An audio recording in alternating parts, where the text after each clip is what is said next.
Welcome back to Rock Guitar Confidential with Scott and Ryan. On today's episode, we're going to hop in the time machine and get a lesson in marketing from our friends at Sears and Roebuck. Among other things, stay tuned. I like it when a positive, uplifting message is delivered in the most profane way possible.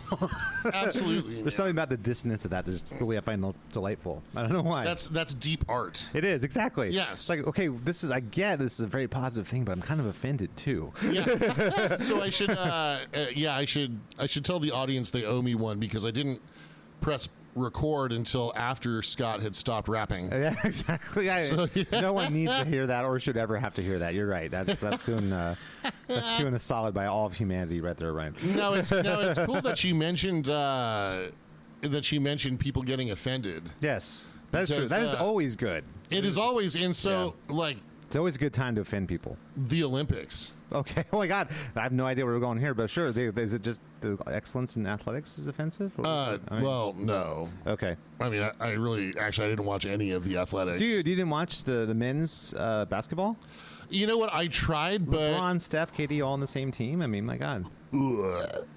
What's wrong with that? That's like three of the greatest players ever, like playing together. That's really cool. Okay, so is it because of the Warriors and the Lakers? Is that what it is? But they're not playing. They're playing for us to represent the United States. Yeah, but see, I can't support anything positive happening to their careers ever. Really, LeBron or Steph or KD, none of them, all three. No, absolutely not. I'm out. Even though they're three of the all-time greatest basketball players ever lived. Go France. Okay, well, France got shown what Steph Curry is all about. So, all right. This podcast is spiraling out of control here. I can't. I'm an unabashed Sacramento Kings fan first and foremost. So that's important. I know what it's like to be on the other side of a Steph Curry game, and I know how that feels. So I feel well. Okay, Steph Curry knows what it's like to be on the other side of a Kings game. One of my students still owes me victory pizza. That's actually true. Give me a fist bump. That's right, because we took it to him, man. Yeah, absolutely. And before getting beaten. Yeah, well, and now the Duds have Buddy Hield, so look out, world. Joke is 1,000% on them for that one. Right? We almost slipped on that banana peel ourselves, actually. That's funny. My student who owes me the pizza just texted, actually. Oh, nice. Well, it's like she knew. That's like the ears are burning. That's right. I'll collect on my Zelda's pie in 2025, I think. Although, you know what's funny, in the Serbia game, Bogdan Bogdanovic was one of the main Serbian players. And that was kind of like, he's a king. You know? Yeah, well, he's a hawk now, but yeah, but he was a king. You know what I mean? That's right. I heard he choked in the final. No, game he didn't. Or something. It wasn't him specifically that choked. Basically the team just sucked. Yeah, I mean, Jokic is so good that he should be able to take over if he has to. But Steph was just too much for them in that game. And then and I mean, dude, Steph Curry was a monster the last two games. It was insane. All right, so enough saying nice things about baby Steffi Curry. Dude, he was a beast. I was mind blown by what he did. Dude, it's kind of fun to not have enemy of affordable housing, Steph Curry. It's fun to not be on the other side of that kind of thing. I like to be able to just unabashedly root for him to just ruin someone else's day. You know what I mean? But you're still like rooting for a Warrior to be successful at basketball activities. Warriors are our number 2 team, man. You know? What's even worse is that. You know who I really don't like?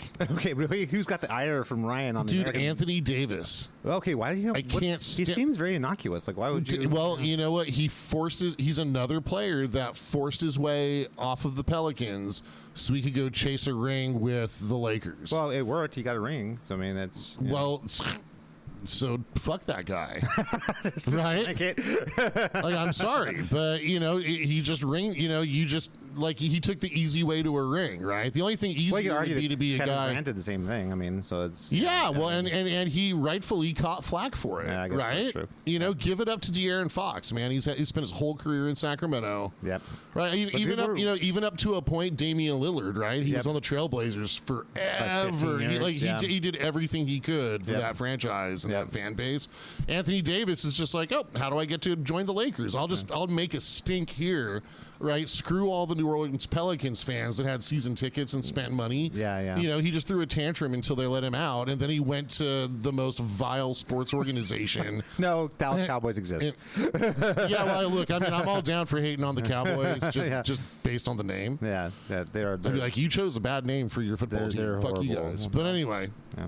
That's okay. We got to ruin their day many a times as San Francisco 49ers fans. So yeah, so I do enjoy that Domantas Sabonis completely owns Anthony Davis. Yeah, that is cool. Yeah. He is Anthony Davis. He's undefeated against him. Yeah, yep, exactly. that's right. Yeah, so that makes me happy. But I'm certainly not going to root for Anthony Davis's team. Any team he's on, I'm not rooting for. I will him. tell you this though, he was money in the Olympics though. He was really good. So I mean, it's the Olympics.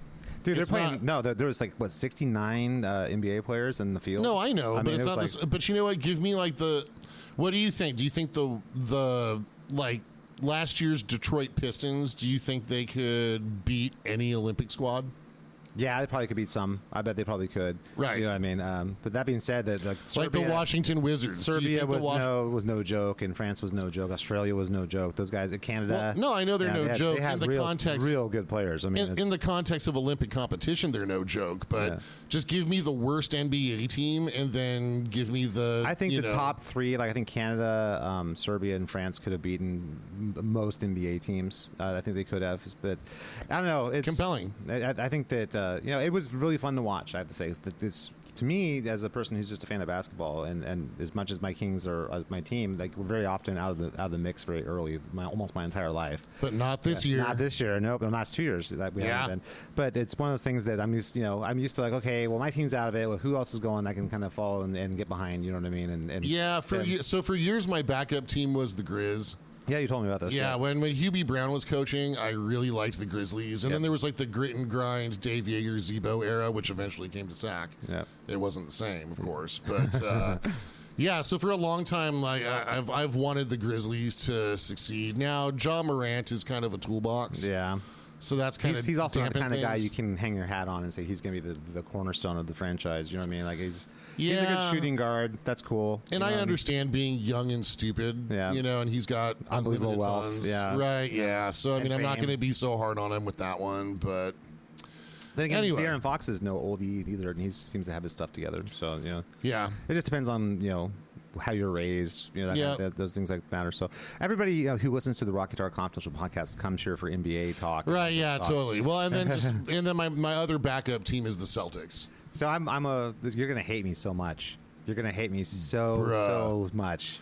Man, it's been a hard day for me today, Scott. In basketball, first King Diamond, now the Warriors. Oh, bruh. And my next team after that's the Lakers. So no.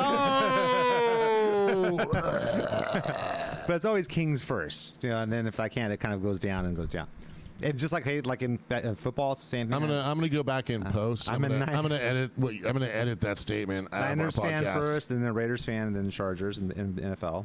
Okay, cool. So I'm gonna edit that out. So all right, listeners. All Scott said was he liked some football teams. That's all he said. Let's move on to the next topic now. Right. And baseball, Giants, A's, and then Padres. That's right. Okay, yeah, baseball. Yeah, is a sport. That is a sport. I love baseball. You didn't play baseball growing up as a kid?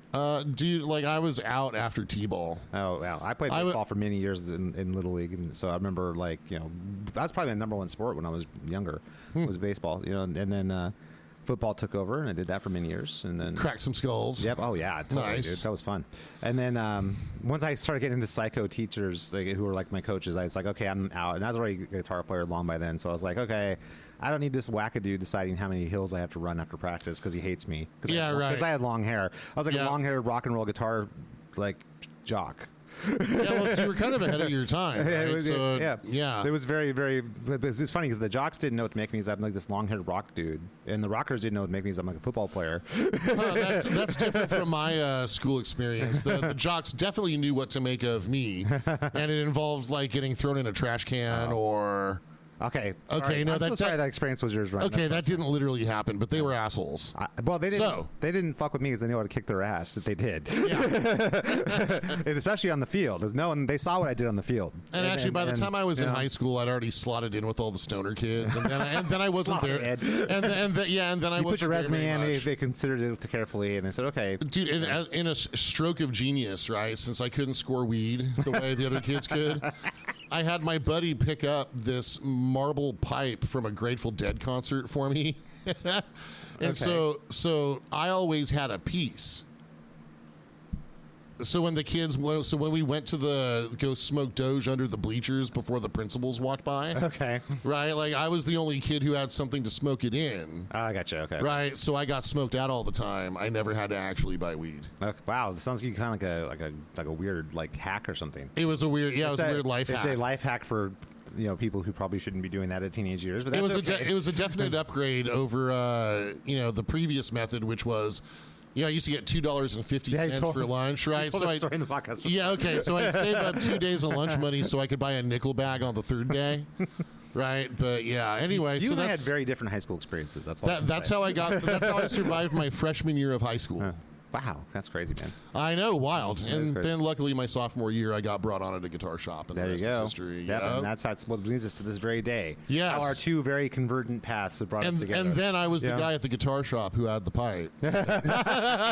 So much changed. So much. No, everybody did. Speaking But- of guitar shops, Yes. one of the things we need to talk about today is something you actually brought to my attention. Just okay, Yes. Oh well, but the Olympics, right? Oh, So yeah, did yeah, you yeah. watch the Olympics opening ceremony? I didn't know. I didn't watch the close. I just watched the basketball. Okay, well, okay. It was the greatest Olympics opening ceremony of all time. Dude, did King Diamond play? Almost. Okay. Like it wasn't that rad because Okay. that's an impossible Task. Yeah, right. Yeah. Nothing could ever be that rad. Yeah. Maybe if they had the Olympics in Denmark, Yeah, they probably will. that would be great, right? Have all Or the Sweden. have all the death metal bands come and play. It'd be awesome. Oh fuck you know? yeah! Well, so I mean, the bar's been set because they had Gojira play. Yeah, I heard about that. I didn't Yeah, know that. and like with a bunch of like decapitated Marie Antoinettes like singing alongside them. Oh wow. And then like this boat like comes down the river and then like red confetti to signify blood. So I'm just like, dude, there's metal, Is that there's about the fire, about the there's Bastille or blood. something like that? Is that like Yeah, celebrating that? something Okay, like that. Yeah, it was yeah. like French Revolution Yeah, stuff. yeah. Dude, it Well, was celebrating the home country. That makes sense. yeah. And then they had like a Dionysian feast, right? That, of course, certain idiots like Candace Cameron thought was like ripping on the Last Supper, which it wasn't. Oh, okay. So there was also like a lot of pearl clutling afterwards. Oh, that's Like, that's like yeah. how about your umami zone. My Yes, God. well, yeah, right, yeah, it was perfect. So like it was like the most awesome metal, like, it's metal opening. offensive, yeah. Yes, and all the right people got bent out of shape. It was so great, dude. Candace Cameron was upset. Yeah, but those people are idiots, though, dude. Yeah. I mean, do we How really- Speaker Mike Johnson got how upset. much can we like take credit for idiots getting upset about something stupid? No, You know I what just mean? okay, like, but for the, I can't remember the last time metal like offended people like that. That's true. I was so Well, just that proud. There's metal. Period. To some people, would be offensive. You know what I mean? It's too aggressive, too abrasive. Too counterculture or whatever that is. Oh, you it know? was fucking great, dude. So you know that, like, I mean, the French government was like, okay, Gojira, go bring. Well, the they're metal. one of the most well-known French bands. So it makes sense, right, you know what I mean? and so I was just so proud. they're of actually a good France. band too. It's not. Yeah, just they're that's great what a band. good band represent you if you're gonna have a band. You know what I mean? Hell yeah. For us, it'd be probably the Foo Fighters or freaking Snoop Dogg. I'd be like, that's who it would be for us. You know. Well, the Olympics are going to be in LA in 28. So Snoop's gonna be there. But yeah, so anyway, so my sense of pride swelled. I was like, look, there's metal on a worldwide stage. Yeah, totally, dude. That's awesome. Making the Candace Camerons of the Joe world Duplantier. clutch their pearls and get all butthurt. I loved it. I know, but that's such a low bar. So for those great. Guys. So I mean, anything that could be done. You know what I mean? Well, oh my again- God, I think they showed a gay couple. We should boycott. You know what I Well, mean? right, That's- but I'm you just know. saying this time it was metal. It was back to the old day. Like when we grew up, like metal was the countercultural force. It was a sign that you're a badass or something like that. It wasn't like, or it's a sign that you're just not a fucking idiot. not a tool. Yeah, Right, exactly. and it brought me back to the whole like PMRC, Yeah. and like the the censorship, especially the pearl hearings. clutching. I'm sure that was really like right in the butter zone for you. I'm sure. Yeah, I mean, so Yeah. for all these years where I've just felt like, I mean, metal's like a subculture thing, but it's not offending. I mean, I haven't It's not. seen There's not anybody. enough cultural currency to offend people on the level that you're talking about. That's, Bingo. Yeah, that's what it is. And yeah. for a moment, it did. Yeah, exactly. And I was just so happy, dude. And I mean, decapitated singing ladies, and there was blood and stuff. It was pretty much like the opposite of Star Wars. That's so funny. It's like the most not family friendly thing I could think of. I love it. That's so crazy. Yeah. Hey, kids need to learn about death somehow. It's true. Well, So, they do when why when not they're the on- Olympics? When their great grandfathers die and leave them millions of dollars, that's when they find out. Oh, did grandfather die? Oh no! Chip-cherry. We have all these money now. We have to pay for more servants. Go buy some gallons of grape Make popcorn. those servants eat on less rations. I'm not going to pay for them to have the extra food. Those filthy buggers, No. Right, let them eat cake. Exactly right. Yeah, that worked out great for Marie Antoinette. So, and you know what? It kind of did, because she got to help bring the medal to new generations. And Kristen Dunst, one of her most famous roles. You know what I mean? So that's a really good thing. You didn't know that who she played? Kirsten Dunst, yeah. Did I say Kristen? I can never remember. That's okay. Kirsten Dunst. The vampire baby girl, yes. and was Mary Jane Watson from Spider-Man. Yes, and she also recently starred in Civil War. Yeah, that's right. Yep. Alex Garland's new flick, which I'd recommend everybody watch, because it's Alex Garland's new flick. Yep, he's good. He's a very good filmmaker for sure. Yes, I hear he's going to take a break from directing, which has me kind of bummed. That just got to recharge the batteries. You know what I mean? Yeah, that's all it is. So that's okay, because I'll have Alien Romulus to tide me over. I saw the trailer for that, actually. Dude, doesn't it look rad? It looks terrifying. Oh my god! Dude, so take the kids. Let's round up the kids and go see Alien Romulus. Who wants to go see these people get their chests burst? Tell them it's a lot like Star Wars, and they're going to dwindle in numbers over time, and and like everyone's getting taken out and stuff. And well, think of it this way, right? Like. Maybe the original Alien wouldn't be as relevant to the younger generation, but now you have an opportunity to scare the shit out of your kids. I gotta tell you though, the thing about Alien that always makes me nervous is there's this long running history of this is the one that's gonna bring us back to Alien and Aliens. This is the one that's gonna bring us back to Alien and Aliens, and then it's every one of them is oh, maybe this one's gonna be, oh no, never mind. I can understand being. Oh my cautious. God, this one's gonna be. Oh no, never mind. Yeah, I understand being cautious, and actually, I liked Prometheus and Covenant for their own reasons. What was 3 and 4? What was 4? Okay, 3 got fucked by the Alien studio. Resurrection Resurrection, I think, is the one that hasn't aged as well. That's as the terrible others. too. I remember, but I loved Alien and Alien. Everyone loves the first two. That's for the most part. The first one is the best by a mile. See, I'm with it. I'm with you that it's great, but I prefer Aliens more than Alien. Aliens isn't scary. It's more of an action movie, that's why it's not as good. That's totally not true, man. See, we get to come here and have fisticuffs all over the place. I revealed to you that I'm a Warriors fan, and I tell you it's the existential dread of the first movie. That's great. I mean, I think that movie's awesome. There's nothing. I just prefer it's Aliens is also rad. Aliens is great. It is great. But those are two really high level movies, and then nothing they've done since has come close to that. So let's hope that Romulus, again, the early reviews, so it's a good sign when early audience reviews are good, and early critic reviews are good. It's pretty unanimous. If they don't have the embargoes the day before, if it's the embargo's open 2 weeks before the movie opens, then they know it's a good movie. Yeah, they already opened the embargo. Yeah. So if it's the day before or 8 hours before it opens, they're going to have the embargo. Then they try and just get people in before they can hear it's a terrible piece of garbage. Yeah, exactly right. You know Same with video game releases, right? If they don't release the embargo. The question is, can it ever reach the heights of Alien versus Predator 2 Requiem? Okay, so I liked parts of that. I know a lot of it was horrible, but I thought it was fine. It was fine. So the best part of it is that there's the father and son in the woods hunting, right? And facehuggered and killed. Yeah, and the facehugger gets first of all the alien murders the dad. Yeah. And then the stupid little kids in the woods and he gets facehuggered and chest burst. Yep. So they kill a kid in the first 15 minutes. Yep. And so major points for that. Yep. I mean, I think that's just having aliens and predators in the same place. I like the fact that Alien doesn't give a fuck, or the Predator, doesn't give a fuck about the people either. He's just trying to kill aliens. I love it. It's beautiful. It's great. There's that scene where he throws the blade and it hits the chick and cuts her in half and stuff like that. Yeah, okay, so now imagine if baby Darth Vader were having a pod racer race with Jar Jar Binks. Okay. Right? And before he gets to the finish line, the Predator just bisects him with one of his Predator weapons.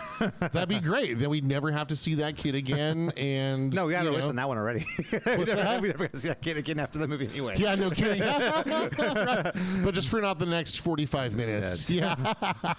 All right, we got to get to business. We have gotten so deep into the podcast, we actually got into business. All right. So you were telling me when I walked in the studio this morning that you said that, I had the student of mine send me a link to some old... so shout out to my good buddy Garrett. Yep. Yeah, he's Garrett's my buddy who got us the old issues of Guitar for the Practicing Musician for a prior episode. We did a whole podcast on that, yep.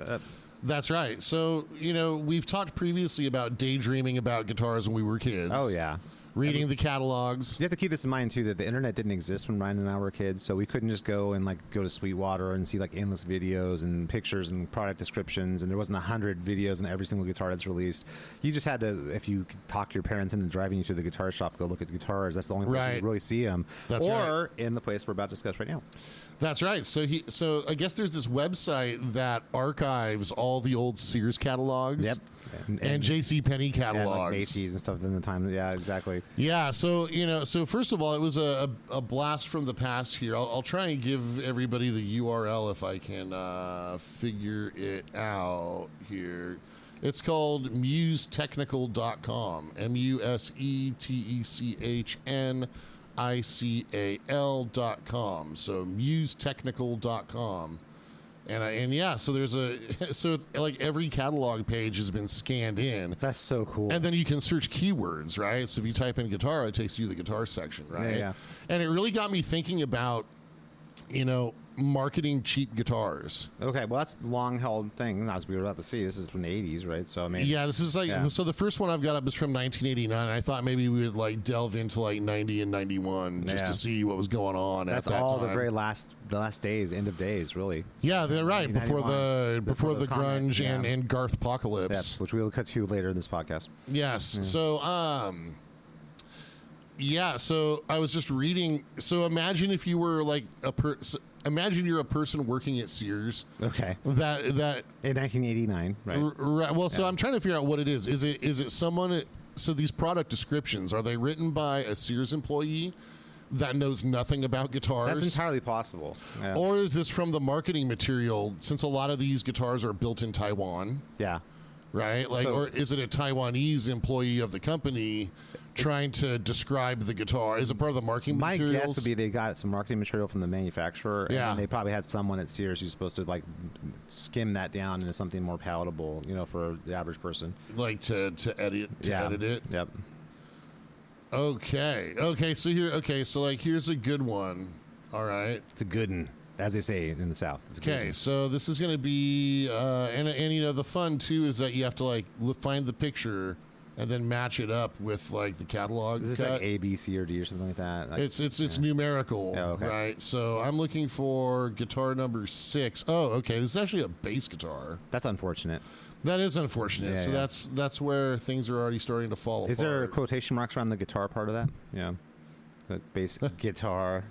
Yeah, right. Oh, okay, so here's one. I'll start with the one like right before it. Okay, so this guitar, it's like so again, we're in the 1989 Sears Christmas catalog. Oh okay? yeah. If you search anybody guitar. of a certain age remembers those catalogs. So yeah. So here we have an Explorer type body with a Fender style fulcrum trim, 3 knobs, and 2 humbuckers, and it's got like 6 switches on it. That's weird. Why so many switches? Fuck, I don't know. Let's read the product description. Hey, by the way, which of the knobs is the one that sends you to hell if you play with it? I think all 3 of them if you're Candace Cameron. Okay, so guitar number 5. Now this is on sale for $189.99, which was an unimaginable fortune in 1989. Right. I don't know that. I mean, if we adjust that for inflation, isn't that like it's like $100,000? Yeah, right. It's like $200,000 now. Totally. Saves money. So product description for guitar number 5.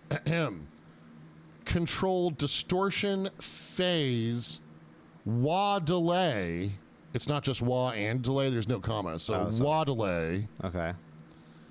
Vibrato and chorus effects. All synthesized by built-in preamp. Uses 9-volt battery included. Wow, they're so far. They do it the extra mile to include the 9-volt battery. I got to say, I respect that. All synthesized. Yep. Nice. Those effects are synthesized. Is that the one that has the speaker on the front, or is that the... No, this is just as a regular so you just plug it into jack. your amp or whatever, and it's got the effects built in. Okay. Yep. Okay. So now here's the next feature. Okay. Now remember, this just has like a Fender style trim, fulcrum trim, right? Just like you'd find on any Fender Stratocaster, but way cheaper and worse. Yep. So here's how they described it in the catalog.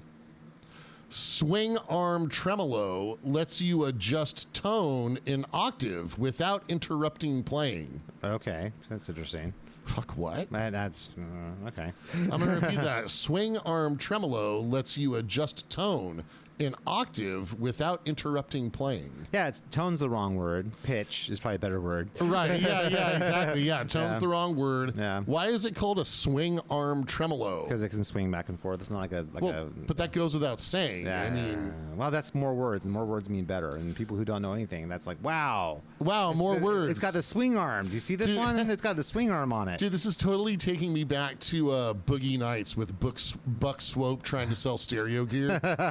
Now, this one here's got 4 more quads. Yes, that's marketing speak, back especially in the day. You know what I mean? Yeah. Get to the part with what the wood of the body is, though. That's the fun part. Okay, well, we're getting there. Okay.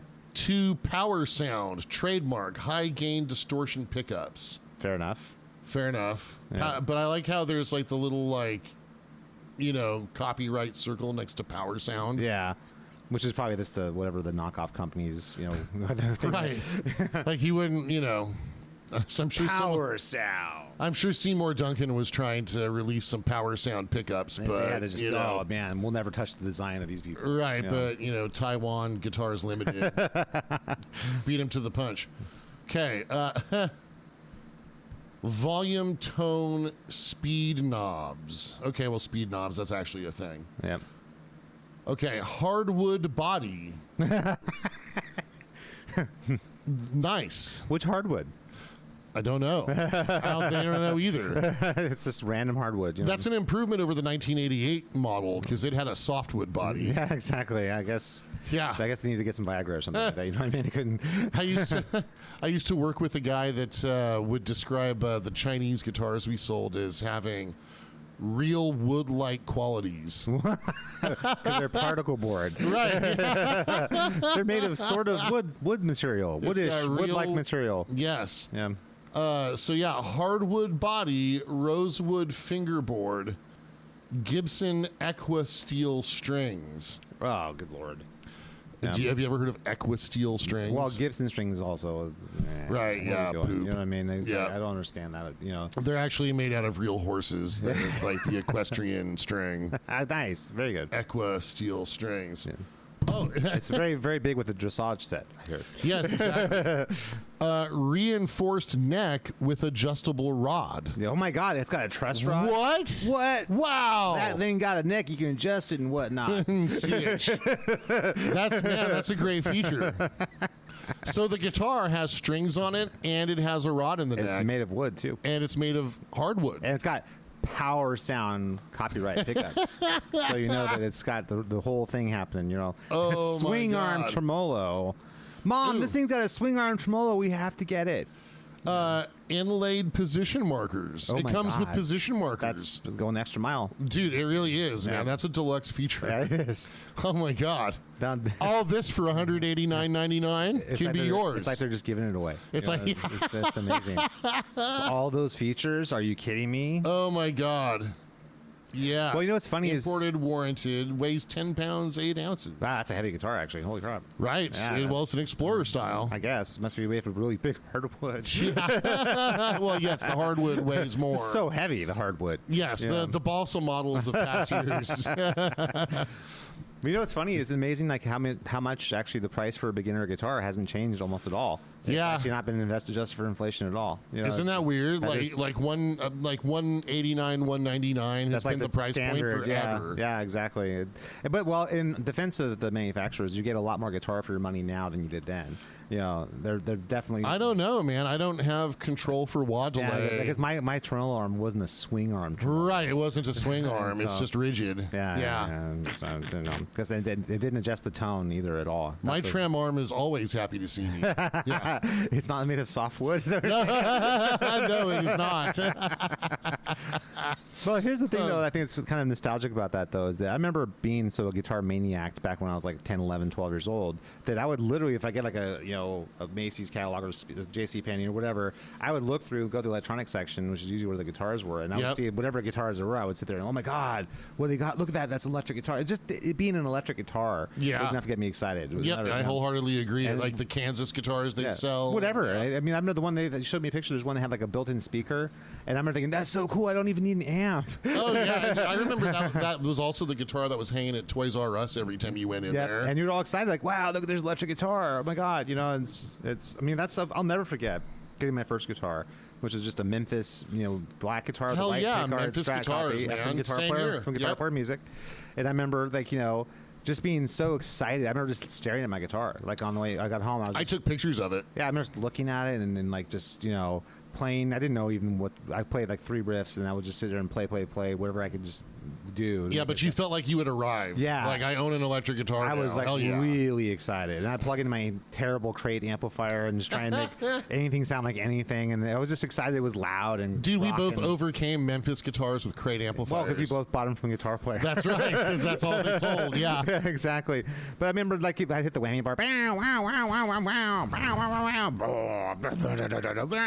I would just do it all day long. You know what I mean? Oh, and they had the cheap cap over gear tuning machines. Oh, I know. So like you were just doomed as far as tuning stability. The worst thing ever. But I mean, I was playing an electric guitar. It was mine. Right. I remember thinking it looks a lot like the Matthias Jabs Strat that he was playing. Because it had the black with the white pickguard. Matthias Jabs. I'm sorry, Matthias Jabs. I don't know. But I remember seeing like the pictures of him in like Metal Edge magazine. Like, oh my God, his guitar's just like mine. I was like, I was being all excited and stuff. And, well, so I got the. So did yours have a pickguard or no? White pickguard. So black guitar with a white pickguard. Okay, mine had no pickguard on it, and the microphonic pickups that it came with. Extra. Yeah, patent applied for. So they didn't. So I think mine was. It was called an ST200. I'll have to look this up. That's a really good memory, man. Mine was just a Strat copy. That's all I remember. Yeah. Well, I mean, remember, I worked at Guitar Player too, so I had to write the model numbers on the boxes. Right. That was one of the things I did. Is you would write the model number and the serial number on both ends of the box, so you could store it in the warehouse. Yep. Yeah. So I did a lot of writing model numbers. With Sharpies. Yeah, I've noticed that about you though. You're actually really good at remembering that kind of stuff. You actually pull up, like, I remember, like, even like headphone, like model numbers and stuff like that. Like, I don't know, it's like Audio Technica headphones. I don't know what they are, and it's like MTH50. Exactly. Yeah. I don't remember that stuff at all. It's like it's like whatever that company is. It's like that. It's one of those. I do pride myself on my my nomenclature skills. I think that working in a guitar shop for those years really kind of trained your brain to think that way. I think so. Yeah. And right. To me, I'm just like, I don't know. It was like a Ibanez, whatever it was. Yeah. Right. It's like, I remember what it was called. It's like, it's a cool guitar made in Japan. Don't know what it was. If it's got 4 numbers in the model number, you're good because it came from Japan. Yeah. Yep. That's still funny. Man. I remember, not only those kind of things. When we were really young, that was the big thing. Then we got a little bit older, like probably teenagers. We started getting the Musician's Friend catalog and the AMS catalog. Dude, the Carvin catalog. The Carvin. Well, we sent away for the Carvin catalogs. You couldn't just get it. But once you got it forever. Right. But I remember just drooling. Like when I would look in the mailbox and I'd see the Musician's Friend catalog, like, oh my God, and I'd go through it. And so, it was actually funny watching that get worse and worse and worse over the years, because initially it had like great stuff. They had like, Saldano amps in there and stuff. And like Marshall, Mesa Boogie, and then eventually it's like, it just kind of wore down. Like we have Randall, and that's kind of, it just sort of like got worse. They went from having every kind of Ibanez to just a few kinds of Ibanez. It went from every kind of, But I remember being just super excited. I mean, that was like my coffee table books on my coffee table. Right. Well, and you could check shit out in Musician's Enemy, and then you could go check it out and buy it from Skips. Yep, it's true. But I mean, you'd have that all the time. And I remember getting the catalogs either from the dealer or from the manufacturers. Especially, I'll never get the Ibanez, like 1996 Ibanez catalog I got when I was a student at MI. Well, NAMM catalogs were the best, because there was no pricing. No, well, not necessarily. Not really. You have a price sheet that comes separate. There was like list price, but anyway. But it was like the best. I remember that, and looking at all his guitars and just drooling, like, oh my God, this is great. You know what I mean? And there's something about that, because I think that, and this is true of music too. I think this really ties into what's going on with music now too, is that dearth of ability to see things or be like inundated with that built this like hunger and this desire to see those things. Whereas now, like, you can look at guitars anytime you want. There's 20 different guys doing YouTube, reviews of whatever it is. You can watch the manufacturer's video. You can go to the website. You can waste hours on reverbs looking at stuff people posted. Anytime, anywhere, with every picture you can possibly imagine. Like, I can't. If you're younger than, say, 30, I don't think you understand the world we're describing, because it's like you had no information. You just, whatever you get from the retailer or whatever the magazine came to your door, that's what all of the information you had about the guitars. And it was hard-won information. Like, you had to. Well, I mean, if you got it at a NAMM show, you had to be an insider. You had to work in the industry to go. And if you get the magazine, you get once every 6 months. They'll send you a magazine or whatever it is. Oh man, I remember how cool I thought the Carvin X100B amp looked. Yeah, because it had that graphic EQ on there. The Carvin guitars being really cool too. I remember thinking those guys were really cool. Like that, they're all. This is when they were like real guitars, or Strats with Floyd Roses and cool and flame tops and stuff. And, absolutely, which you can still order from Kiesel, but great guitars. Still, sure. Still not the same though. The catalog, man. Yeah.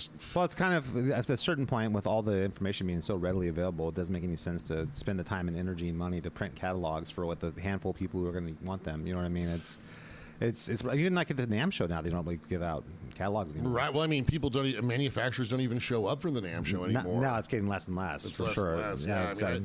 Dude, I'd still like to go one more time, but it would have to be kind of like Dude, we'd have to go down just to hang out in LA for a couple days, and like there just so happens to be a NAMM show going on. Well, no, we could go and just check out the NAMM show, and it'd be fun. I'm with you. I mean, I haven't gone since I performed at the last one I went to, which was in 2020. No, it was 2020. 2020? Okay. Yeah, right before COVID. We were there at 2019. 2019 together, and then 2020 I went down and performed for the VGA guitars. Yeah. And then obviously the pandemic hit. I haven't been back since, because we really haven't had a regular NAMM schedule at all since they had the one in Nashville. I think this last January was the last time, or the first time they've had like a regular NAMM show in January.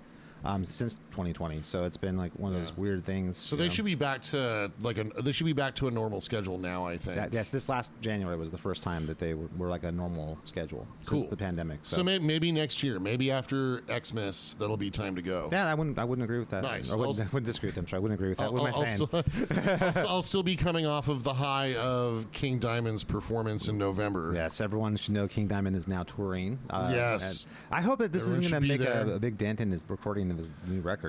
I don't care. I just want to go see him. I wanted that new record, man. I want the new record too, but the new record, it has to be produced better than maybe some of the last few. I just feel like we've been living in this like shadow world of there's an album coming. Yes, for like right. 6 years now. Right. It's like, is this going to actually happen, or is this like So this is the St. Lucifer's Hospital tour. Oh, okay.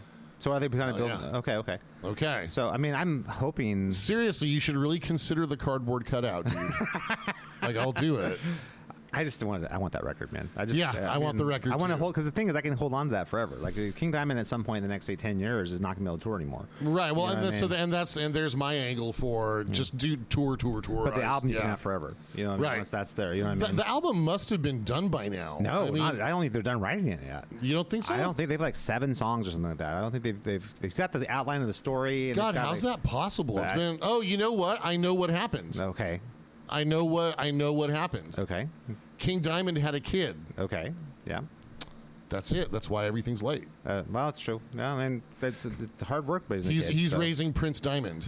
And whereas I'm glad I really hope his name is Neil.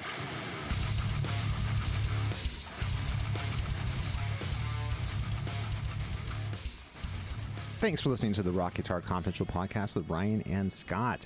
Please make sure to rate, review, and subscribe to this podcast. Now back to the show.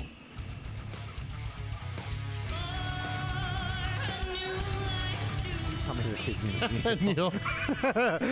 See, now that would be an album. King Diamond singing all of Neil Diamond's greatest hits. This is my son, Neil. It's like, right. Oh my God, Neil Diamond. Of course. And then Neil Diamond singing all of King Diamond's greatest hits. Grandma, welcome home. Oh, that'd be awesome. You've been gone I think for so long. I think what you just found is the only positive use for AI right there. Yeah. Oh shit. Okay, so did I mention on the last podcast about how my YouTube feed's been getting hit with all these AI songs? No, Yeah, they're like 70s style R&B Motown style sons, okay? King Diamond in the style of. Yeah, but it's not King Diamond. It's like crap. Let me see if I can find one of these, and then we can go back to the Sears catalog, because there's another egregious Another Man, I tell you, egregious product description. When you got that day of the week calendar, I'm telling you, man, I am really appreciative of that. Your vocabulary just gone off the charts. Oh, why, thank you. Egregious. Yeah, it is. Okay, so here's wait, thank you. Yes. So here's an example of an AI song that after this commercial here. Hang on, I've got to get through the Neural DSP ad for the latest plugin here. Okay. Chilling away, then came a rumble. I had to say something wasn't right. I could feel it inside. Then came a blast. I shot it inside. I bought it. It was liquid. Oh man, it was so fucking sick. Now I'm sitting here with my wet cheeks, feeling like I need a SOS. I leaned over to my buddy, said, man, I'm feeling ill. He gave me a look, said, what the fuck is that smell? I couldn't hold it, man, it's fucking sick. Now I'm stuck in class with this wet cheese. I bought it, it was liquid. Oh man, it was so fucking sick. Now I'm sitting here with my wet cheese, feeling like I need a SOS. All right, ladies and gentlemen, that was the AI hit. I farted. It was liquid. So that's an example of AI generated music. how wonderful. Yeah, isn't that great? There's a bunch of other ones. There was like an '80s one. Crap. I gotta find out where I put all of these because, of course, I've already started mocking my friends with this stuff. Fair enough. Right, as one does. Seems like the best use for that technology. Yeah, absolutely. Oh, I know who I sent some of these to. Yeah, so it's crazy. So there's all these like filthy AI songs. Poor AI. They don't even know what's going on. They're just a victim in this whole Yeah, thing. so there's an '80s one here. Well, actually, there's one that I've been weaponizing against a buddy of mine who's he's like really into like conspiracy theories. Oh, how fun. Yeah, so every time he posts something to our text thread, I just It's raining bullshit tonight. So go outside and open wide. It's raining bullshit tonight. so I just post that after all of his posts just to let him know. That's You know how I fun. feel about it. But yeah, if you're interested in some other, here's one that's it's kind of like an '80s like pop kind of thing, Like right? scandal sort of. Maybe kind of more like Bangles. Debbie Gibson, Yeah, okay. right? So it generates this AI artist, and after you sit through, here we go. So this is from AI artist Raina. Okay. See the album cover?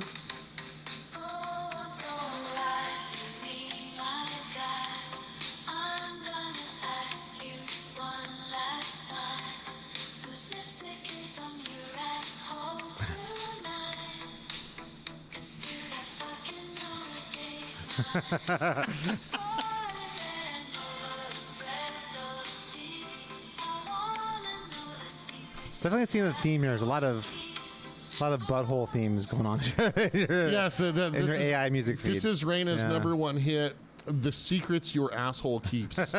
Okay. So here's what's Fair happening. enough. So here's what's happening with AI music, folks. Yeah, I mean, if that's all that was happening with the AI music, I would be okay with it. But because of the fact that it's going to eventually put all actual artists out of business, that's the downside. You know what I mean? Right. That is Well, the- that's why I'm investing in AI. There you go. You want to be on the. You want to be with the winner, basically. Yeah, if they're going to take my livelihood, then I'd better get cashed Yeah, out. damn right. Right. Here's what I would say So- though. Going back to the Sears catalog thing though. Yes. So, I'm navigating back there as we speak. Because This is also just a love letter to a time before everything was on the internet. Like you had to generally, you guys probably don't even know this, but people back in the day would literally send away like an envelope with money in it to Sears or Macy's or whatever they were, and they would send them stuff back. It was called mail order. Right. That's something that used to be like really up to like the 90s. People were still doing that.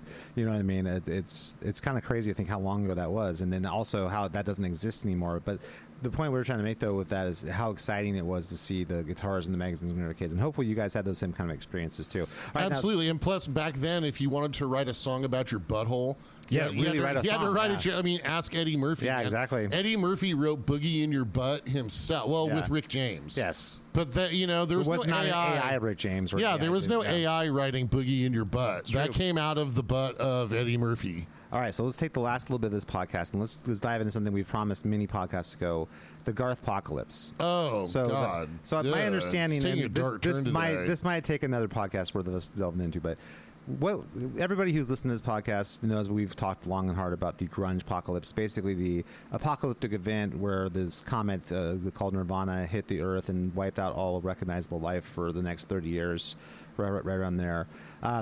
Ryan's theorem is that the Garth-pocalypse, which is the kind of new country that got popular in that same time period, was Yep. equally responsible for the death of rock music. So I don't know. What's your sort of theorem on that, Ron? Why do you think that is why do you think that was equally responsible? It's just a way to like. It's a way to go to an arena show, right? But it's completely inoffensive. It's just total milquetoast. Like, okay, Garth. Well, I mean, actually, Garth Brooks like would upset Candace Cameron, but his music wouldn't. It was there's nothing dangerous about going. They just took all the trappings of a big rock show. Yeah, they totally did. and just made it totally like yokeled. They yokeled it a little bit. They yokeled the fuck out of it, Yeah. right? And they just, dude, it's rock and metal needs to offend somebody. It needs to be dangerous. It needs to be transgressive. See, I think that you and I've had so- this conversation before on this podcast. I don't think that great rock and metal has to be that. I think that it can be that, but there's many examples that aren't that are so great. You know what I mean? I don't know. See, that's why I disagree with that. There 'cause- needs to be some transgressive element. Again, getting back to Gojira, right? With Yeah. they pissed off all the right people, and it caused some controversy, right? Like Sure. Garth Brooks is just Garth Brooks is like and that whole new country thing. It's like the PG-13. This is the new country line, circa like 93, 94. Okay, Yeah, yeah. so as a thought experiment, okay, so imagine like if you were like an A&R guy, right, and you put together the greatest rock metal band like ever, right, and then you take it to the higher ups at the record label, and they're like, let's make this more PG-13, Okay. so that you can bring the kids.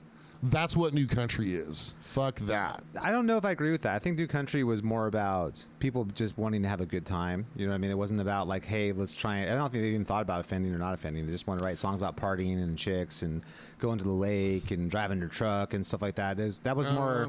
I think that's just more of what people. And I think what that did is it hit a chord, because at that time when rock turned that left turn, it was about look at me and I'm so hit weird a and G chord. twisted and like no one understands me and I'm gonna do drugs and kill myself. That's Well, what rock wait. became. And then Well, but country's no, like, Garth Brooks got there before Nirvana did. yeah, but it didn't really blow up till the mid '90s with that stuff. You know what I mean? Well, I mean, it's just it's the other Because technically Nirvana had been playing since the late '80s too. for yeah. that So matter. like I mean, new country is like the other like vile head on the two-headed monster. See, of I don't agree with that. I think if Grunge-pocalypse. anything, it's like a pimple on the butt of the Grunge-pocalypse. I think that because Okay, can it be a pimply other head of the two-headed monster? I don't think it's up to, I don't think it's up to the ruined level of popular another culture? head. I think it's like a pimple on the butt. I think what it was is it gave the people who are not really into rock because they like rock, they just want to go party and have a good time. It gave them an opportunity. Those guys aren't going to grunge. The people who are like the I just want to party and go have a good time at a rock show.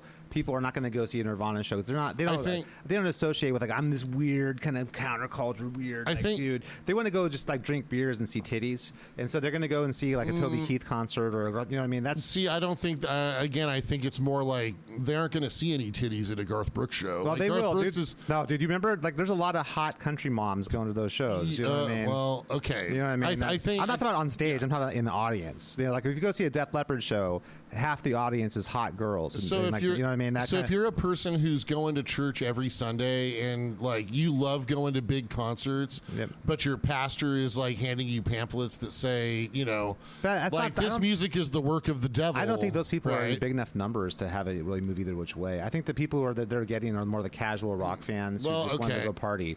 You know what I mean? I think that's I the don't- because if look at if rock and roll for all of our childhoods was about partying and having fun. You know what I Yes. mean? It was like, hey, let's go party. Like, there's me chicks here. Let's go get drunk. Let's just watch some rock shows. Be big. It's be fun. And then when the grunge thing happened, it was nothing big or fun or partying or rock show. No, about it. I agree. And so then those so other country people- just filled that void. They just came in and said, like, we can Right, make big rock shows. You know what I mean? We can have fun. We like beer and titties. You know Well, what and, That was and kinda, I think you know, I think it kind of. I mean, yes, it kind of stole that audience for sure. right? I think that's way more That's than, what I'm than saying. the churchy people. I think it's just more But like I think, the. and I think because it is perceived as being more family friendly. I don't think the people who went from like a Poison show to a Garth Brooks show left because they cared about family friendly. I think they left because they want to have a good time.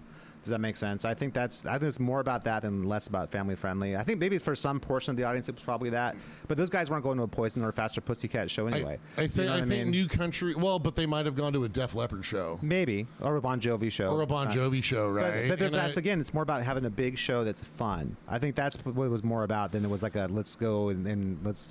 We care about the pastor or what they say. It's not we're talking about King Diamond or Merciful Fate or something. We're talking about very mainstream music. There you is know? oh man, how do I put this without like? Okay, I'm not delving into politics here. Okay. Yes. Just whatever you can to contort yourself in such a way. I'm trying to that you do contort. not delve into politics. I just think that New Country is designed for a more socially conservative cohort. Well, you could argue that like Motley Crue is also designed for that same cohort. You know what I mean? That's you could argue that. And then Well, Def I mean, Leppard, but Bon I mean, Jovi. in their Yeah. prime, Motley Crue was offending those people. Yes, but then they got or fully, at least the leaders of those. after Home people. Sweet Home, they got fully absorbed into like the mainstream, and they were like now there's another big. True, rock band. but Same with, shout out the Devil, Motley like White Crue. Snake and stuff. The same thing. Like once you have like big power ballads that are in massive rotation on the radio and MTV, Yeah, that then was- you are totally absorbed into the mainstream. Right. And they're also putting on these big rock shows, which are these huge spectacles. But those bands were still transgressive, though. If you're in Whitesnake, you're still wearing makeup and wearing your hair like a girl. that was Right? just the There's time, still too. I there's mean, still some gender bending if you're in but Whitesnake. it was like much more like toned down by the White Snake. It wasn't like Faster Pussycat or something like that. and that's well, I mean, Faster Yeah. Pussy. So there's a subgenre that I miss. but the kind of sleaze. Sleaze, yeah. Where's the sleaze rock? Why the Rat's the greatest proponent of that that's ever was. Agreed, You know what I mean? For dude. sure, Yeah. I mean, Stephen Piercy is Yeah. kind of like a little rat up there. He is totally. But I mean, I think So- that I guess what I'm trying to say is I think grunge is the thing because once grunge got associated with that's mainstream rock, that was the end of rock. Rock stopped being because like no one, like I've said this on the podcast before, but no one wants to be that kid, like the weird kid that no one gets and is like twisted and dark and I'm gonna kill Well, myself. okay, but then like by the nobody time- wants to be that kid. Well, but by the time like bands like Korn came around, every kid wanted to be that kid. Yeah, but then it was it much became trendy. But the ceiling was much smaller. It was not nearly Yeah. as like what it was with Def Leppard. Everyone thought it'd be awesome to go see a Def Leppard show. Everybody. But by the time the Korn came around, it was like not seen as being like it was only a certain kind of kid who wanted to be that kid. You know, it wasn't like every kid wanted to be that kid. If that makes sense. And I think that was when basically metal decided to self-immolate. Like what's going to do a race to the bottom. Everything's going to be more extreme and more out. More out of the mainstream. We're going to stop having melodies people can like. We're going to stop having our shows aren't going to be about fun. They're going to be about So I gotta you get like Marilyn Manson did a good job like pissing off some of the right people. But So Marilyn he was Manson's- transgressive. The ceiling on but- what Marilyn Manson can never be is going to be so much more limited, though. Right, because of that. agreed. You know what I mean? So that's when rock decided we're not for everybody anymore, and that's when rock started to die. Is because to me, I don't think it's going to be a situation where every band has to be for everybody, but it should be a healthy ecosystem where you have everything that goes from like Bon Jovi and Def Leppard on one side and all the way to like Deicide on the other side. Let's put it this way. It should be okay? like it should be able to have a nice. Everybody should be in the same metal family, but you can start here, you can start here, you can start here. And it could have start with Def Leppard and Bon Jovi, then maybe work up to White Snake, and maybe go to Judas Priest and Maiden, then maybe do Slayer, Anthrax, and then work on maybe Death, and then Deicide. You don't start at Deicide. Does that make sense? I miss Deicide. Yeah, It's yeah, great. but you know what I'm Yeah. saying? You don't start there if you've never listened to metal. You start at like Bon Jovi, and then you go, okay, cool. I like these crunchy guitars. That's pretty cool. What's Yeah, this no, other I thing? do definitely remember the progression. I would just so to sum it up, here's how I feel about the Garth-pocalypse. Okay. So let's go all the way back to the PMRC like hearings, Yeah, right? 87. 87, right? Yeah. Dee Snider and Frank Zappa testifying. Frank about- Zappa. Like, it's like he's a Fuck hit yeah, maker dude. or something Frank like that. Zappa was great. I know, but isn't that crazy they pulled him because he's so transgressive? It's like, Dude, listen he's to just some smart. old. That's the thing. He's just smart. That's the difference. Wicked Yeah. smart guy. Listen to some Dee interviews. with Snider's Frank no Zappa. dummy either. So. That's true. Agreed. Wholeheartedly agree. So the emergence of like Garth Brooks in New Country just tells me that Tipper Gore won. Well, Tipper Gore was always going to win. That's the thing. Because that's. Well, I'm not saying I like it. Yeah, I think no. it's unfortunate. I mean, the like New Country being popular, like that fulfills the wildest dreams of everybody every politician on the PMRC. I think it's less about making them happy or sad and more about people just want stupid music they can drink beer to. I think that's what it comes down to. Well, I mean, I more. agree with that, More but than from a anything cultural else. I think the standpoint- cultural thing is that people want to party and drink and go out and have a big show. They don't care about your politics. They don't care about what you think or if you're weird or whatever. I think they just want to go, like I said, drink beers and see titties. That's all they care about. and it's not transgressive whatsoever. No, it's not. It's about right? partying. It's like same as going to Lame. the lake on a Saturday, in the summertime. You know what I mean? Lame. But that's what that audience appealed to. And you could argue that the hair bands, one of the reasons they were so big is because they appeal to that same audience too. Now the hair bands had way more depth to them. There's a lot of incredible musicianship going on there, and a lot of incredible songwriting going on there. Absolutely. But again, there was they also still a big, fun, open. Everyone's invited. This is a party. It was kind a of big feel. party, Yeah. and again, they dressed like girls. Yeah, but that was transgressive. early, but once in like the the late culture. 80s, like 88, 89, 90, 91, it was so like mainstream. Everyone had seen that for 5 years. That was Well, not- I mean, it had to give way to other. I think Skid Row was going the right direction, right? well, Trickster, Tesla, same thing. Those guys weren't, they were like 80s-ish, Sure. but they weren't like overly like like glammed out. But necessarily. Skid Row had the chops. They had the songs. They had really the all look. those bands they had in the 80s everything, dude, right? most of the bands in the 80s had the chops and the skill, and most of the bands did. But and you know what? Skid Row would frighten Tipper Gore, right? Well, I mean, Garth Brooks doesn't. Yeah, that's true. But Right, New Country show the bad guys won. That's I what don't New think- Country says. I don't think that people define themselves by that kind of thing so much. I think it's just, I honestly think it's just people like, look, dude, I done worked really hard this whole week. I want to just go drink some beers and party. And well, see I mean, some, there was already old. That's the majority of the Okay. fans that want to go see that. There stuff, was you know? already Old Country for that. So no, that's New not. Country's a different animal. That's okay to say like, hey, we still are country, but we can go and party too. Then because there was no other place. It was like a power vacuum. Because once rock stopped being fun, as we've talked about in this podcast, And before, rock stopped being dangerous, right? Once that happened, then there's a vacuum there, and then the country just filled that vacuum. Garth Brooks You know? never made anyone's parents scared or upset. That's not true. What's the thing? He No did, like, way. the alter ego thing. Like, who was like a Chris Gaines. Chris Gaines. That was just bad taste, right? But I'm sorry. There's no New Country artist ever made your parents afraid. No, maybe I would say Shania Twain because they made like a lot of like young boys really horny and stuff. I mean, I can see that. You know what I mean? I mean, young boys are always horny. That's true. But like we had there's like a whole host of these like super hot. we babes.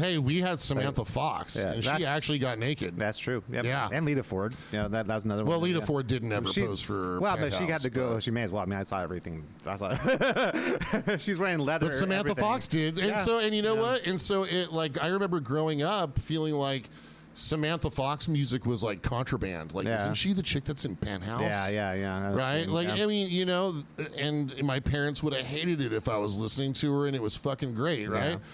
Garth Brooks, bring the whole youth group to go see Garth Brooks, and we'll tuck our shirts into our jeans. Yeah, but and most people who are going to it'll see all that be are derpy people who just dur. want to have a good time. You know what I mean? I don't think it's necessarily about the churchy thing so much. You know what I mean? I'm sure Okay. that those people aren't excluded from that necessarily, but I don't think that's what the majority of the people who want to I agree, but the people that are how do I put this? So I think I know what you're saying. I wish that the people who just want to drink and have a good time, I wish they were being served something that was more culturally transgressive. I get you.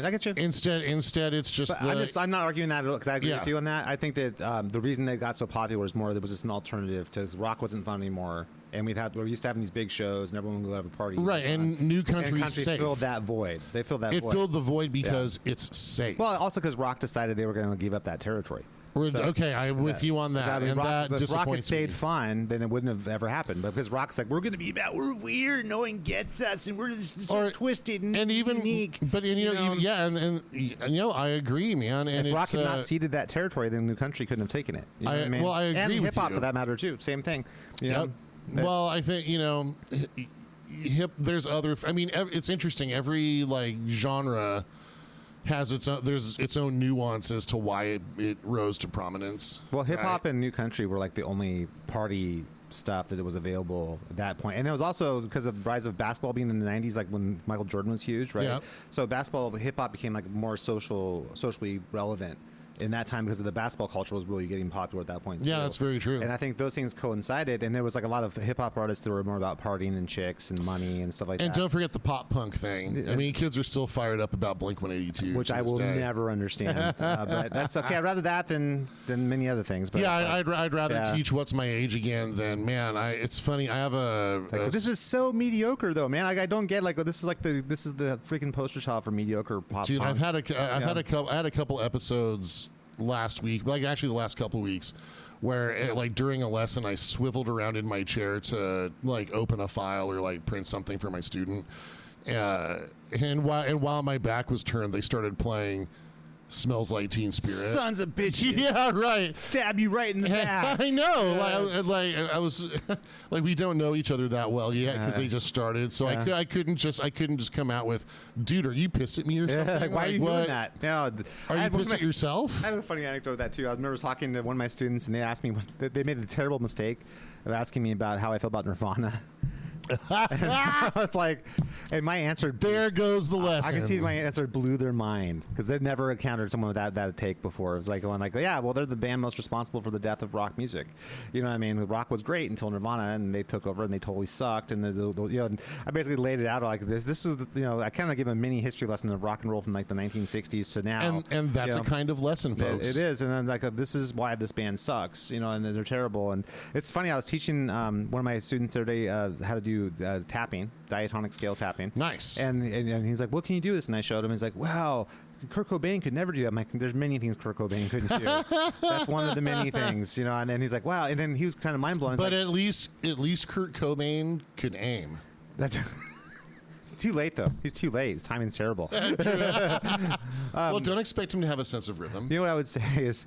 But it was mind blowing because it's on him. He's like, well, people who don't play guitar really don't know the difference. They look at Kurt Cobain and they think Van Halen and Nirvana are like the same. People who don't play guitar, they don't know. If you've only ever eaten a McDonald's hamburger, you'll think it's a good hamburger. Exactly. So it's one of those things where it's like both people who aren't musicians don't know the difference. They don't understand what makes this higher art than that art. You know what I mean? It's just because it's all rock, right? They're all great rock bands. They're all good. That comes back to another pet peeve of mine, which we'll talk about in another podcast, which is the lack of passion. If you're not passionate about things, then you're going to get mediocre garbage. Right. You know what I mean? That's just what Agreed. That's what's going to happen. So you'll get New Country. Yeah. Hey, that being said, I didn't mind looking at Shania Twain and who's the other one? Oh God, that was super hot. Faith Hill. That's really, really beautiful women. There's a columnist in the Atlantic named Faith Hill, and I'm not sure if it's that Faith Hill or another Faith Hill. I'm sure there's lots. But she's written some good op-eds, so I don't know. Maybe she lives on Faith Hill. That's it. Oh my got goodness! One of them down in Kentucky. Okay, so there's. We got to start wrapping up. So we're getting way late in the podcast. We're way late. Okay. Do you have one more nugget to drop on our audience before we go say goodbye for the week? Okay, here. So I'll read one more if I can find it. I had to. We got diverted into I farted. It was liquid, which was. I think time well spent. What a wonderful excursion for everybody to go along to. Right, well, I mean, our robot overlords are being productive. Honestly, if that's the number one thing that AI is working on is fart-based music, then I'm okay with that. That seems like an appropriate use of their time and energy. It's and hey, weaponize these to your friends, right? Exactly. You can. It sure spices up, adding the secrets your asshole keeps to a text thread. It really spices things up, right? Especially if someone doesn't really know what's going on. I can imagine the pranks, right? Telling someone this is like an actual track.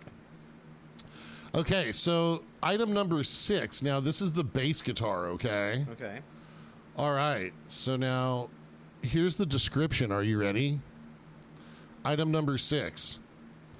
Fancy black electric guitar. Dude, it's a bass guitar. Oh my good lord. Can you imagine that poor kid that read line item number 6? Hey, I'd like to have a fancy black electric guitar. So then they pay the low price of $159.99. And then the horror when they open it up and it's a bass guitar. And they discover that their entire identity has to change now. Right, yeah. Like immediately, like, I thought I was this kind of person, but it turns out I'm this kind of person. No, No! everything's gonna be different now. You know what I mean? immediately notched to the bottom of the musical food chain. I've now been sent to irrelevant land. Oh my god. Yeah, all just due to a misprint I in the know. Sears God catalog. damn it. See, folks, words matter. That's one of the things I would actually say too as a parent. Like if you're like, I'm gonna blow my kid's mind for Christmas this year, I'm gonna get them that electric guitar they've been dreaming about. You buy them that fancy black electric guitar, and it turns out it's a bass, and they hate you forever. That's the thing that drives the wedge between that point in the future. That's why I knew my parents didn't love me, and that's why everyone had to die. It's like the kid. That's the thing. That's the That was straw. actually Michael Myers' impetus in Halloween. Everything flowed from that one moment. You know I what mean? asked for a guitar. Sometimes not there's this a fork thing. in the road that takes you a certain way, and that's the one. You know what I Right. mean? It's only got these 4 strings. What the fuck? I know. Oh my god. I know. So fancy black electric guitar has 1 power sound, and this time it isn't copyrighted. Oh, so they could steal that one. Cool. That's So you steal that one, yeah. open architecture. 1 power sound split P-type and 1 power sound jazz pickup, 1 tone and 2 volume controls. Okay, now hardwood body and hardwood ebonized fingerboard add strength. That means it's not ebony. Yeah, right. So this is the sentence, poor grammar and all. Hardwood body and hardwood ebonized fingerboard add strength. Is it ebony? No, it's it's ebonized. Oh, okay. It has real ebony-like qualities. So I think ebonized is just shorthand for we painted it. Yes, I think you're right. It's probably Yeah. rosewood that we painted black. Or not even Or- rosewood. or- It's probably the same wood the neck is made out of. Right. It probably doesn't have. Seriously, it probably doesn't have a It's like dedicated the fingerboard. mystery meat of wood. Right. It's the Alpo. It's the chili of wood. Well, those are good times. Yes. Those are good times. Heavy duty gears, 34-inch scale on neck gives a wider range. Nice. Yeah, that's Great. That's good to know. marketing talk, 34-inch man. scale on neck gives a wider range. A range from what to what, I wonder? I don't know. That's- Includes book, pick, and amp cord. yeah. Wow. Okay. Wow. The book, I'm sure, is full of all kinds of fabulous nuggets. Padded nylon carrying case for 6 protects guitar. Oh, check this out. For $19.99, item number 7, you can get a VHS 60-minute beginning guitar video, has on-screen music, guitar diagrams, play-along tracks. Very cool. Damn, I kind of want to like go down the rabbit hole and find I that remember on those. YouTube. I remember like if you go find those like beginning guitar things like Arlen Roth's beginning electric guitar and stuff like. I remember like seeing those on like, oh my god, this is the beginning electric guitar. It's so funny and cute and like of the time like this one's a little bit more rock and roll. And then he just plays the same riff. Yeah. It's just so funny. You know, and I was a kid. I remember being mesmerized because, well, he knows guitar. I don't know anything. I just gotta play. You know. I mean, that's still better than like, okay, Esteban playing House of the Rising Sun, and then Yeah. he's like, and then if you like Metallica, and then he presses the distortion button and just plays House of the Rising Sun again with heavy like hair dryer sounding distortion. What a master! You watch the maestro at work there. It's Yes, amazing, he learned you know? that from Segovia. Now, of Arlen course. Roth is actually a real guitar player back in the, but it's like, Yeah. but it's like one of those things where it's like, it's just so funny. Like that was at such a time, like 1985. You know, at rock guitar. You guys listen to me. Rock guitar was the biggest, coolest thing you could possibly imagine doing in 1985. So anything that was like related to that was like mind-boggling. So anything that's electric guitar, like, oh my god, electric guitar, this is the coolest thing. Yep. In the world we live in now, it's hard to imagine a world where the coolest thing you can imagine being is. And now, what the coolest thing you imagine being is like a TikToker or a YouTuber. That's like the coolest thing you can imagine. Back in the day, playing electric guitar was considered the coolest thing you could possibly do. You know, it's fun. Okay, so dude, you just brought something to mind. Okay. Here's the final nail in the coffin of like, This finally secures my disdain for New Country. Okay. Post Malone is going to release a New Country album. Man, who cares, man? I mean, it's like Post Malone releases anything. Who cares? You know what I mean, look at where we are, everybody. Beyonce is releasing country albums too. You know what I mean? It's I like that Beyonce is doing it because Beyonce can actually sing. yeah, but this is just like the conversation we had about Nirvana and Van Halen. The average schmo who's a fan of Beyonce and Post Malone doesn't see the difference. It's the same. Well, yeah, but I mean, still cultural. In their mind, it's the same. You know what I mean? It's the cultural product that the average schmo consumes still does affect the average schmo. I'm just trying to keep the average schmo from becoming more average. It's hard to do that, man. I want more like slightly above average schmoes. There's a whole lot of what's the word, inertia to try and overcome. Oh, I agree. I mean, look, this is all just just commentary on the way things are. But yeah, who would think that two middle-aged people would find the way things are now to be unsatisfactory? That's probably never happened before. That is definitely no. I'm sure that's never happened before. I'm sure this is the first time in the history of humanity that two middle-aged dudes think that things used to be better when they were younger. Or got upset when someone was on their lawn. Exactly. Yes. We're breaking new ground, Ryan. Yes, and we you guys are all along for the ride. Anyway, thank you for listening to the Rock Guitar Confidential Podcast with Ryan and Scott. Please make sure to rate, subscribe, and review this podcast. Review it because we need people engaging. That's what I would say. Yeah, let's get engaged. And then make sure, no, don't do that. And then also make sure to rate again after that, and then review again, and then subscribe again if you can do that. Can you subscribe more than once? You set up a new account and subscribe on that account. Constantly subscribe. So subscription bot. That's the key. Right. Also, please make sure to go to our website at www.exagisband.com. That's www.exagisband.com. There you can find links to our social media accounts. Please make sure to follow us on social media as well. And stay tuned for next week when we'll have another just amazing journey through the rock guitar landscape and probably some other things that just who knows what AI fart songs will arise. We'll start making that a PowerPoint to document whatever AI fart songs are going. Where the modern spot is for that. Like what's the newest news on AI farts? Oh yeah, absolutely. That's got to become our signature thing on this podcast, I think. Okay, that's a good one, man. That and Louis Shortstop. So you have that to look forward to. See you guys next week. Thanks. All right. Peace.